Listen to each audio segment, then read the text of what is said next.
not black or white. It's not black or white with Tim Stevenson and Diane Blakely.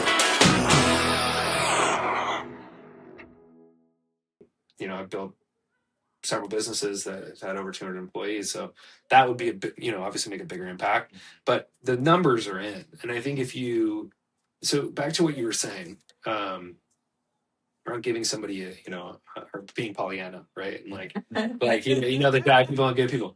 Listen, I just went through a nasty hostile takeover at my main plant in China, and I won't sort of break it down, but I was in Paris Fashion Week, and I was meeting with a big designer, and I was telling him about what was happening. And I said, man, I realize I'm just way too trusting. I just trust. I just tend to trust people first. Right. And really that's, I think, what's allowed me to take sort of these risks, which it turned out very favorable for me, right? Because it made me feel so much better about my existence, and they've allowed me to develop great relationships with people that I never knew. It has expanded my mind and made me a more empathetic person as a result of what this is. So I'm always going to sort of seed in, okay, there's commercial benefits because I think it's important, but the emotional and the spiritual, whatever you want to call it, metaphysical benefits are the biggest by far. It feels so good to be able to provide somebody just another opportunity, just another go. It's and it's not that hard. It's not hard, but I was warned by so many people before I did that to not do it, right? Because I already had assets. And it was hey, you're setting yourself up for violence, for people exploiting you, for HR nightmares, right? And none of that has come to fruition. Or HR nightmares. I was going to say that, yeah. I've had absolutely HR nightmares from the regular non-justice impacted people right. in my justice impacted community. Wow. But yeah, the layoff tore my heart out. How long ago was that? This was 3 months ago. Oh, it was recent. It's a recent one. Mm-hmm. We lost the business in November. And I was just trying to keep it all together. But the Oceanside facility's taken losses from day one. I've put a lot of money into it. And but I've been trying to prove these points and get it to a place where I get productive. And then the bottom fell out with that Stance acquisition. I tried to buy Stance back before it was sold to private equity. Oh, really? And I was a second, and I wasn't able to close it. And so, but I'd already been developing so many things in parallel, just waiting for this chance, whether I was going to bring it into Stance or whether I was going to build my own thing. I had all of this feedstock, all these ideas, all these collaborators, amazing people who were ready to go. And the second chance story was really, really important for that. So anyway, but when I was meeting with this guy in Paris, he asked me, he's like, hey, would you rather be somebody that trusts other people or rather be somebody that distrusts people? And I was like, such an easy question, right? I thought to myself, I'd rather be trusting. So I'd rather trust people. Yeah. Yeah. There are some people I go, but for the most part, I just what a bitter life you would have if you thought you couldn't trust anybody. You wouldn't laugh. Yep. You would never have fun. You'd never have joy. You wouldn't have close relationships. No. Yeah. No, I'd be worried. You wouldn't have any of that stuff. Mm-hmm. Yeah. I tell kids, I go, when I thought I got this old, I thought I'd be old, but I go, I'm not. He goes, you have young energy. Yeah. But I like to spend my life joyful, right? And sometimes things aren't joyful if you get a lot of stressful things that happen to you. But for the most part, I tell them, every day I wake up and I go, oh, I got another day. Yeah, you can't have joy really without the sorrow. Yeah, that's true. That's true. When you've had some hard knocks, that's why I appreciate so much. It's funny because I tell Tim, on social media, people are so quick to decide who you are, when you say something like, you've never had any trouble in your life. You have no idea. And I'm all, well, I said, I don't believe in public humiliation. So I'll private message somebody. I go, I thought that was an interesting thing that you said to me publicly. I go, but I just want to share with you so that the next time you feel like doing that to somebody that you don't know and you just look at the cover of them, there's a whole bunch of pages in that book that you have not read. Mm-hmm. And I said, and I'm going to just tell you a little bit about my story so that the next time that you encounter someone that's packaged like I am, you stop yourself and think, wait a second, this might be a different kind of human being.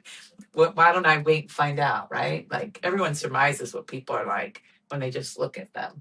Yeah. But if you sit down and talk to somebody for even just like 5 minutes, you're like, whoa, I had no idea. Mm-hmm. You know, like we know a bunch of people, and this one woman, she comes to class all the time. She's super, super happy. And I find out that she starved off cancer and she's still here. But I'd never know that about this person. She looks like everything's perfect in her life, you know? So I think if people take the time to be more understanding. I love the things that make up human beings. That's why the AI thing freaked me out. Well, because it made it very doom and gloom, like it was the end of the world and AI was taking over. It really, I think it's going to take a certain group of people to try to stop that from happening. The guy at Anthropic, he seems to have a conscience of some, you know. The other ones I'm not so sure care, but this guy's like, this is bad for humanity. I saw a whole thing that he was talking about after they left. I got on my computer and I'm all, okay, videos on the guy from Anthropic, because we're going to need somebody who has money to help shape that so that people don't get lost in the dust, you know. And it sounds like you're still interested in doing projects like that. Like, can you tell us a little bit about the mortuary? You bought a mortuary, and it's not for dead people, I'm assuming. I'd love to talk. I'd love to talk about that. I wanted to go back to the Dateline because we went down a tangent. We did. I squirreled. But no. But sort of there was an emotional. So I realized my fear, and then there was an emotional unlock, which allowed me a capacity for empathy, and it correlates to what you're saying about AI, because I do think there might be a silver lining here. And that, you know, AI is designed to make everything perfect, right? The human condition is one that I think is really beautiful because we're not. Mm-hmm. We make the mistakes, you know. It's wabi sabi. It's very kitsugi, you know. Yep. The imperfections are often what make things so beautiful. That's right. And I recognized, there was this sort of emotional unlock for me when we were watching Dateline, and we saw this pastor, Lifeline Prison Ministry in Detroit, taking kids to go see their incarcerated parents on a bus. Wow. And I was like, I want to be a part. And these kids, you know, never having grown up, obviously, it was a male prison. Never having grown up with a father figure, I was just so impressed by what these men were sharing with their kids. I think I'd been conditioned to believe that, you know, felons, people who'd committed crimes, were sort of bad people, even though I was like selling drugs from Tijuana and I was 16, you know, selling steroids, selling venom, you know what I mean? And I'm sure we've all driven a little bit, you know, buzzed, and we've probably all done things. Oh, yeah, definitely done that. And it's not been caught. And certain people have it easier than other people, right? In terms of getting caught and the punishments that are associated with that. So like I said, there's, you know, it's not impartial.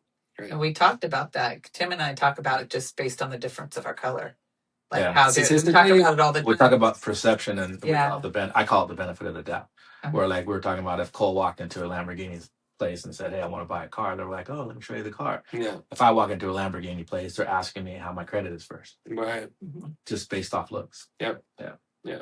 Yeah, and it's just a weird thing, you know. We both can leave the same place and have a totally different situation confront us, you know, like leaving the gym at the exact same time, and there's a cop car. Who do you think they will like go after if they think that there's some shenanigans? They're not looking at me. They're looking at Tim, who just left hanging out. But like you said, conditioning. It's like it's people weird. Have been conditioned, or if they were taught those things, you know, most of those things are learned type of behaviors, you know. I forgot where I was going with that. There was another instance too. I was trying to figure out, we had just talked about the benefit of the doubt with well, I'll put this. I was working as a busboy at Flaky Jake's. Remember that place? There's a big place called Flaky Jake's. Is that in Orange County? Orange County. Yeah, it was in. I was living in Cypress at the time, and there's like 6 or 7 busboys and bus girls. You know, walk by tables, no problem. I walk by a table, the lady like scoots her purse to the other side, and her husband goes, "He's not gonna steal your purse." Right? And those are things that like I've had to deal with in my life, being raised in, like, I was born in Long Beach, and then I was 10, moved to Orange County. Yeah. But in Orange County at Pacifica, there was 5 black people. Mm-hmm. You know, so that's what I said when I first moved here. There's no black people here. Yeah. So my school had we had 5 black graduates. There was like 1 black girl, the only black girl I took to the prom, right? But having to deal with that kind of mindset with people because maybe they weren't used to certain types. Like I get this all the time. It happened the other day, right? My dad was very well spoken. My dad worked on a cotton field in Mississippi. My mom was one of the first black girls integrated into a more predominantly white school in Boynton Beach, Florida. But when they moved here, my dad was big on education. Like he would leave the dictionary by the front door, highlight the word procrastinate, don't do this and don't do that. So we never had like a racist bone in our body, right? But because I'm articulate, people associate that with being more white than black. Even in the black community, oh, you sound white. I said, what does that mean? Because as far as I was concerned, Frederick Douglass didn't talk like that either, or Martin Luther King or other people. And I go, well, because you sound educated means you're less black. And people try to keep you in that box. Right. And I was like, well, why can't I just be me? I'm just Tim. And who I am, I talk how I talk, it doesn't really matter. That's why. So originally, when I wanted to start a podcast because I was extremely upset about the political environment we're in. So I was really upset about it, and I wanted to talk about it and reach more people because I wanted people to see, like, not that I wanted them to see my personal perspective, but I was like, there needs to be some logic attached to this. And then I thought, I met Tim, and I thought, I should do the podcast with Tim because our perspectives and what happens to us in life, that's where it's black or not black or white came from. And I thought it's perfect because he interprets things completely different from what happens to me in my life. And so a lot of times we're talking about all the things you're not supposed to talk about: politics, religion, crime. We've covered all sorts of subjects, but I really think it's important for people to see, because there's really not really a difference between how Tim and I think as human beings. We look different. That's it. And because we look different, all these different things happen because we look different. Like, I know for sure that Taco Bell guy would not have gotten out of his car and shook his If I was with you. If you were there. Everyone was like, was Tim with you? Maybe. Like, he yelled out at Newport Beach. Yeah. But I don't think, I think you'd have been less likely to do it had I had you with me. But I do think that there's this weird sort of paradox that happens just based on the way people look. And then you add in incarceration or somebody's past. When I tell people my past, they're like, oh, I mean, I stole my food when I was a little kid. I paid the guy back once I was 27 years old. He was still running the convenience store that I took scooter pies and wax harmonicas from. But he never cashed that check either. I wrote a check for like $200 and he never cashed it. He did remember me too. He remembered. I said, at first I was scared. I thought, is he going to call the police on me when I tell him that I spent months stealing pretzels, scooter pies, and wax harmonicas from him?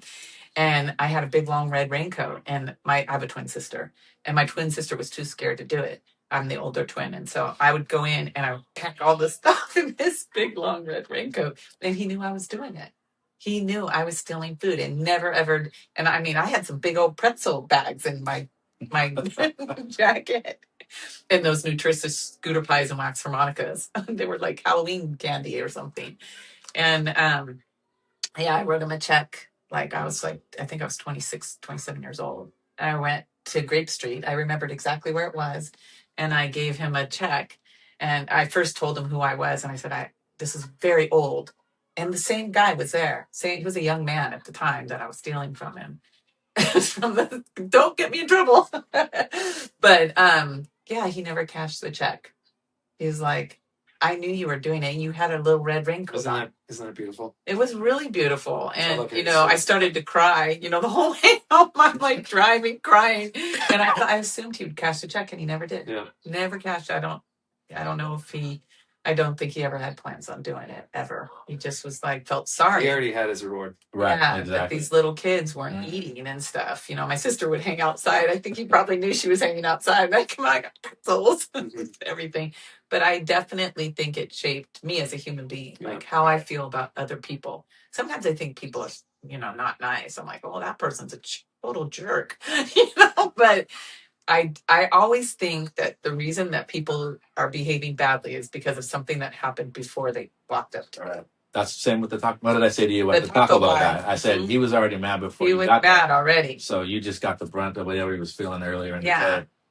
You know, so, and I think that happens a lot of times, you know, people assume that the direction of it is about them. I'm like, no, that guy was a major jerk.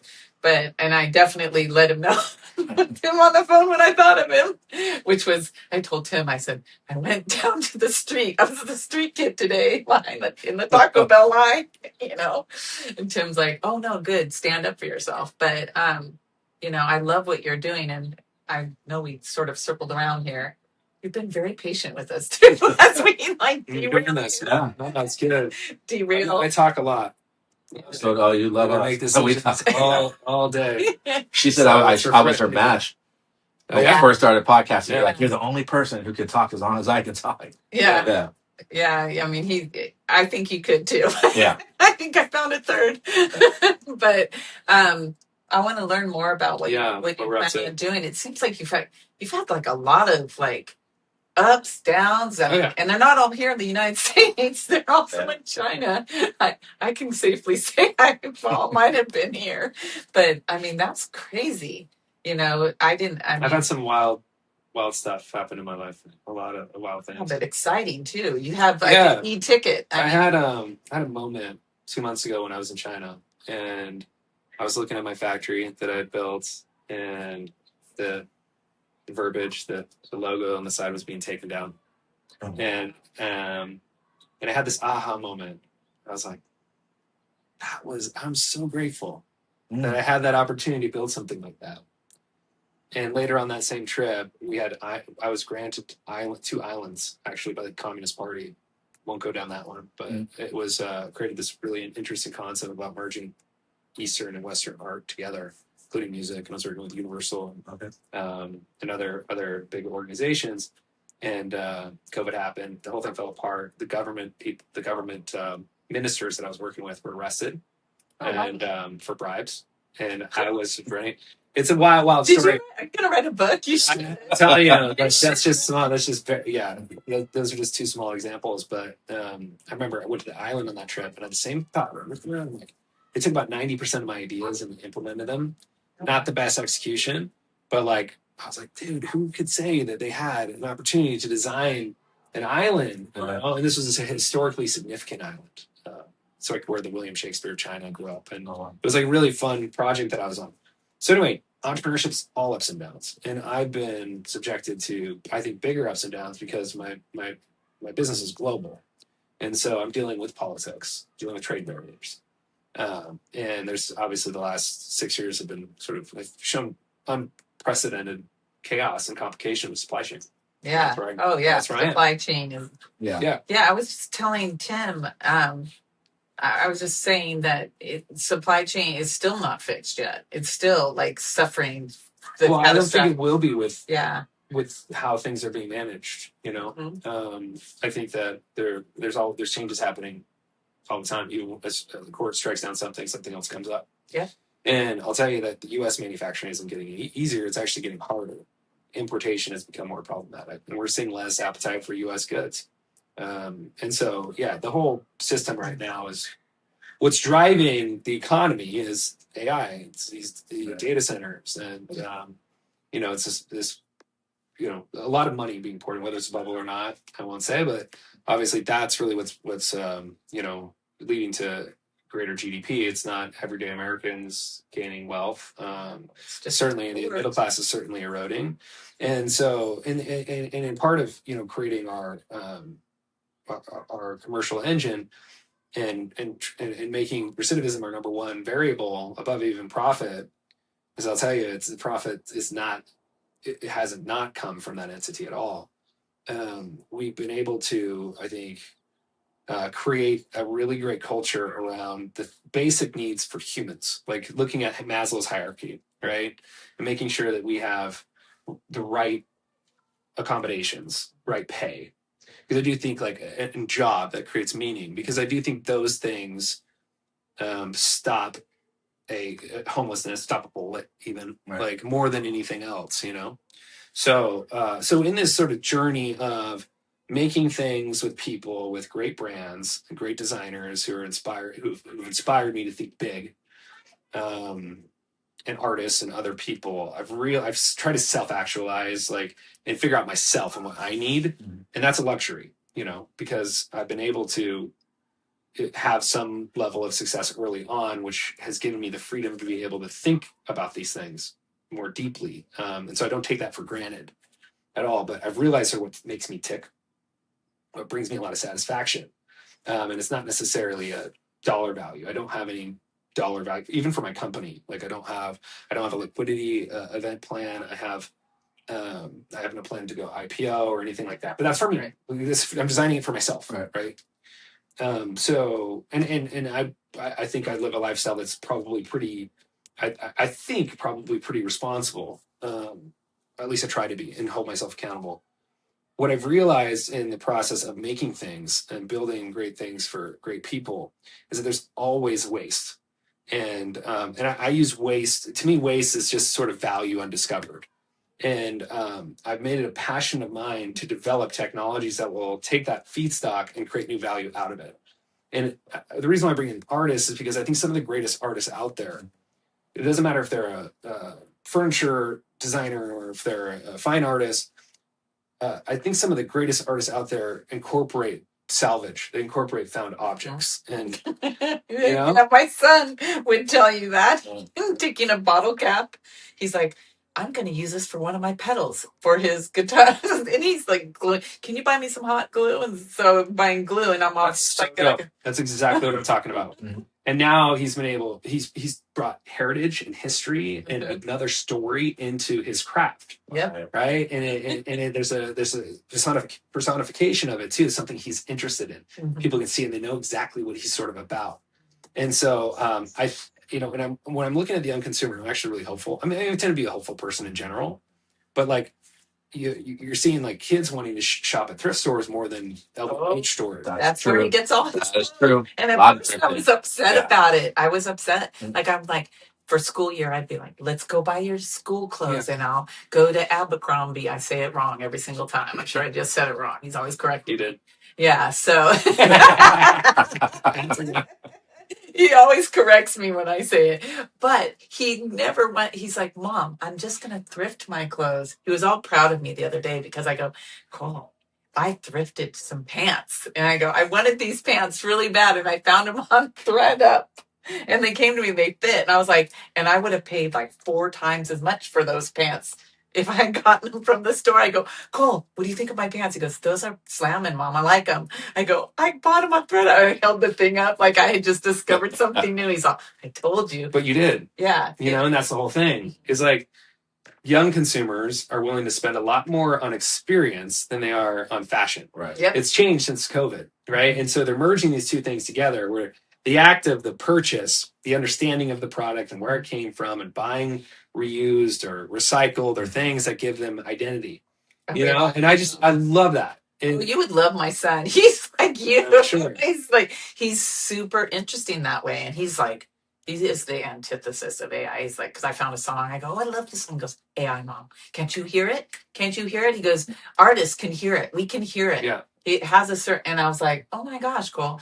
But he's like that about art, about clothes, about like, and it's all about the experience. Like he always wants to go to, what the heck is that festival? It's like really expensive. We pay like $600 for him to go to Camp Flognaw. That's what it was. It was and they have all these artists, all these young artists from all over the place that come to it. Biba Doobie. I remembered her name. Hey. Biba Doobie. That's a singer. Doobie. Yeah. Yeah. It's a young young gal. And he likes her music. But you know, there's more popular people like who's Benson Boone, the guy who jumped off the piano. Oh yeah. Yeah. So he was there. I mean, they had a whole bunch of famous people too, but it's more sort of like it's kind of like but it's artsy, that's cool. Yeah, it's super artsy. It's kind of like it's not like Coachella-esque, you know, like Coachella is like, you know, lots of, you know, famous people and stuff. This is more like artsy, like the real, like if you're going into the underground with the art people. I mean, everything's very different. Like my son sent me a picture and he's sitting on a giant donut or something. I can't remember, why or what it was promoting, but it's a music fest that just goes nonstop. Those are the sort of shows that bands will go to, not to perform, but even like just to see what's happening. And I love to, when I'm hanging out with bands, I love to ask the question, like, who's your favorite band? And there's all sorts of bands out there that are favorites of various genres that you've never heard of. Right. Have you heard of Geese? That's my son's favorite band. I never have. Oh my gosh. Well, my son, he's got shirts that say Geese. He's like, I love Geese. And so I started watching them. I went on the internet and I was like, oh my God. And they're like super, he's played at Carnegie Hall. He's a real, honest to God, diehard musician. Like he can play everything. The lead singer of Geese. Oh, wow. And he's a big rocker, I always tell my son, oh my gosh, your hair looks like his hair. He's like, it's all in his face. You can't see his eyes anymore. And it's the thing, like all the kids are like that now. Now I'm like, oh, I give up, trying to make him conform because it ruins his creativity. Yeah. I'm all, just be yourself, as long as you're not hurting anyone. And if you're helping people, better, and so, I do think, and I'm going to say this live on the podcast because he'll probably listen to it. He does he's like, I'm so glad you're our parent. Because both Frank and I look like we're like in the box kind of people, but we don't make Cole be in the box with us. We're like, go be outside the box, because all the people who are outside of the box, those are the successful people. They don't wait for other people to say, yeah, that's a good idea. Exactly. He just does, and then our son never lets us see or hear his music till he's done writing it, composing it. It's already like ready for prime time. And that's why I don't know if you were here, but I begged him to let me hear a new song that I could hear it. I go, can I hear some of it? Because he doesn't usually perform here, but he's been recording some of the stuff here. And he's like, I just want it to be good, Mom. And when it's done, I'll show it to you. And we're always surprised because it's always good. We're always nervous. We're like, oh, you didn't practice enough, or you didn't do, because, we're like working within this little confine, this little box, the way that my husband and I think. But our son is definitely, he's more like you. He's more like an interesting person that like thinks of all the different elevations of everything that he touches, And thank you. That's a compliment. It is a really big compliment. I've only met a few people like that think like that. Tim thinks like that too, but there's a small group of those people. And I think those people are going to be the people that save humanity, which sounds pretty daunting. It's like boiling the ocean, I'm sure, for people to hear me say that. But I think there are very specific people that are on this earth, and they're supposed to help humanity. I'm supposed to, not the way you guys do. I'm trying to get out of my little box. But I do think that's ultimately why I'm still alive. I'm supposed to do, I think when you have near-death experiences or experience like incarceration, in a foreign country or things like, I think those things are pivotal things in your life that help make you think, I'm only here for a set amount of time. And while I'm here, I want to do something impactful for other people. My husband was born like that too. He cares about when everybody else is losing their lid, he's not. And I'm like, how do you not like lose it? Like, I don't get it, because he comes into contact with a lot of people who don't feel that way. They're like all about themselves and they'll step on the neck of another person, And I just think that's so sad because you miss the opportunity to help one person and have that chain of reaction as it helps all these other people. People don't see the world like that. I see the world like that. Everything I say, everything I do. Like I told him, I go, I had the door slammed on me today, but a window opened. Exactly. And then as soon as the window opened, I'm like, out, But if you don't look at the world like that, you'll just spend your whole life behind closed doors the entire time. And then you'll be sad and bitter, maybe like the taco guy, the guy in the line. And that was a missed opportunity. I could have like figured out a different way to have handled that. And sometimes I think about that when I've left a situation that's, been volatile or something. I'm like, well, what was I supposed to learn in that moment? Well, you're human. I know. You learn the lesson after. I know. Right. I was happy that my podcast partner said, "Glad you stood up for yourself." Sometimes you have to. I said I was all like worked up because I just finished taking his hip hop class. Well, what I said was the guy got out of the car. That was the first mistake Yeah. on his part. Yeah, he did Because twice, but thought better of it, got back in. it's never when you leave yourself vulnerable. He's leaving himself vulnerable by getting out of the car in the first place because he doesn't know what's happening with you. I know. Right. So Like, when you jump out of your car and go to somebody, unless you're packing, you might have a problem. It's just not a good idea because then you're already aggressive. So now if you're on the defense, you already know I have the upper hand because I see him coming.